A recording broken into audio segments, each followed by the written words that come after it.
দিনাজপুরের হিলিতে স্বল্প আয়ের মানুষের জন্য স্মার্ট ফ্যামিলি কার্ডের মাধ্যমে সুলভ মূল্যে পণ্য বিক্রি শুরু করেছে টিসিবি।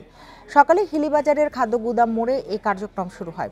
কর্তৃপক্ষ জানিয়েছে ৬০০ টাকার প্যাকেজে ৩০ টাকা কেজি দরে ৫ কেজি চাল, ৬০ টাকা কেজি দরে ২ কেজি মসুর ডাল, ১০০ টাকা লিটার দরে ২ লিটার সয়াবিন তেল, ৭০ টাকা কেজি দরে ১ কেজি চিনি এবং ৬০ টাকা কেজি দরে ১ কেজি ছোলা দেওয়া হচ্ছে। এই ঈদে জামা জুতো অ্যাক্সেসরিজের ডিসকাউন্ট।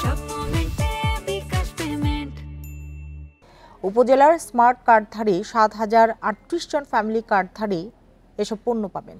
খোলা বাজারের চেয়ে কম দামে এসব পণ্য পেয়ে খুশি কার্ডধারীরা।